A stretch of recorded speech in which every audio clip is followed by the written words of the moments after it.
Streamline recommends Succession as the new show you should watch this week. Season 1 premiered on June 3rd, but this show is finally proving itself as a must-watch.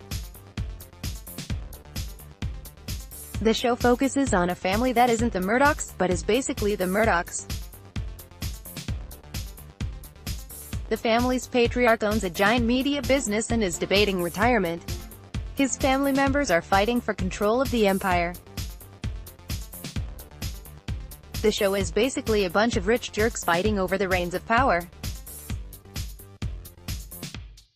You're not supposed to root for these people, but the writing is so fantastic that each episode is still somehow a fun watch. HBO has already renewed Succession for another season, so you should get on the bandwagon now. In the navigation bar above, you can choose specific recommendations for series streaming on Netflix, Hulu and Amazon. Succession is the TV show to watch this week. Other notable new shows this week: The Affair on Showtime,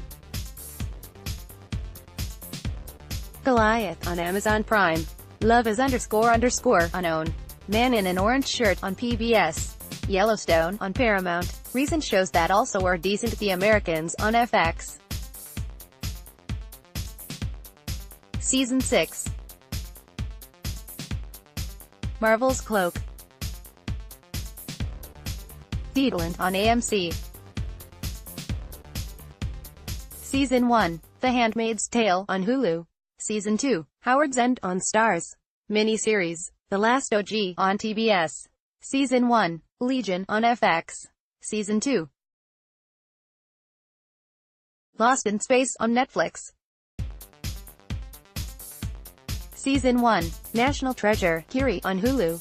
Picnic at Hanging Rock on Amazon Prime. Miniseries. Queen Sugar on OWN. Season 3. The Rain on Netflix. Season 1. Sense8 on Netflix. Series finale. Silicon Valley on HBO. Season 5. The Terror on AMC. Season 1. Fida on Starz. Season 1. Younger on TV Land. Season 5. Assorted streaming news: Showtime poached Jesus and Mero from Viceland. The very funny duo will host a new late-night show. It's probably for the best that those two get as far away from that company as possible. David Lynch's new memoir, Room to Dream, has details about the deal-making process for the Twin Peaks revival. Honestly, it's not overly revealing, but for superfans of that incredible new season, the passage is worth checking out. Apple made another flashy new hire. This time it's not as momentous as last week's Oprah lock, but Apple got Lee Eisenberg, Smilf, Alan Yang, Master of None, and The Big Sick writers to put together a new show called Little America. Seth MacFarlane donated $2 million to NPR and $500,000 to a Los Angeles NPR affiliate radio station to support their mission and counter Fox News, which he criticized in a tweet last weekend. MacFarlane has made most of his money creating shows for Fox. Plenty of celebrities complain about bad things that happen, but support like this can have a real impact. MTV is going to be more like MTV again. It's bringing back shows like Daria and The Real World. And Roseanne show is in fact coming back without Roseanne Barr. The new project is tentatively titled The Conners and should debut this fall. Just days before the announcement, Barr made another conspiracy theory tweet and retweeted many more. Streamline newsletter: Streamline now has a weekly newsletter. If you want streaming news and recommendations like this in your inbox on Saturdays, you can subscribe here. The weekly Streamline ranking of all TV every week. Streamline ranks the best shows to watch right now. Besides the overall ranking here, Streamline has a ranking specifically for Netflix. The ranking prioritizes newness, quality and potential mass appeal. Read below the list for a more elaborate explanation of the methodology. For the weekend of June 23, Unbreakable Kimmy Schmidt tops the list for the third time. Although new shows are still debuting, it seems like TV is settling into the typical summer doldrums as far as quality goes. As mentioned on a weekly basis, the clear standouts this year have been Atlanta, Barry, and Killing Eve. Since those ended a few weeks ago, there hasn't been much to replace the heights of those shows. Unbreakable remains in the top spot, but Succession moved up a few spots in the list. Now a few episodes into its debut season, that show is really starting to come together. If you have access to HBO, you should give it a try. Marvel's Luke Cage also joins the list. You can read more about that at the Netflix streamline. Eric Leibowitz, Netflix.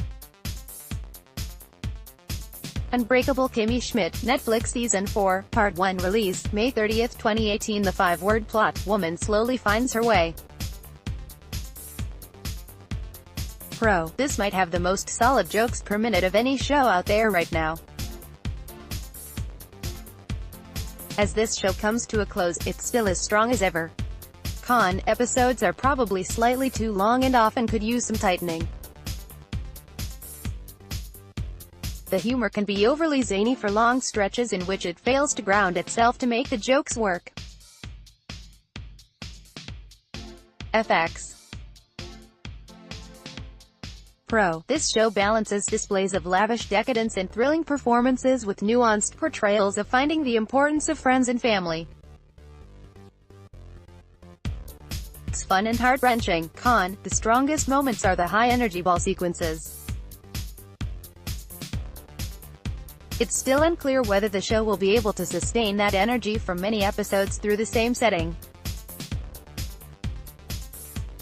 HBO. Pro: it's rare to have an exciting show these days that's mostly centered around adults just talking. The writing is strong enough here, though, making this thrilling to watch.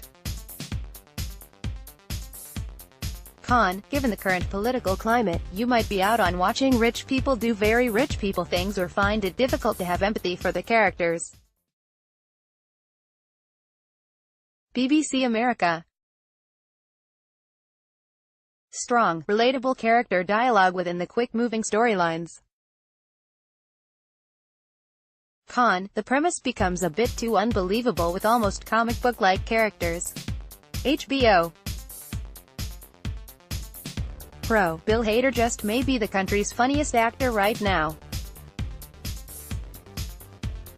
This show has a creative premise and actually pulls it off. Con: the humor might be too niche to be broadly successful. FX. Atlanta, FX Season 2 Finale, May 10, 2018. The 5-word plot: struggling to succeed in Atlanta.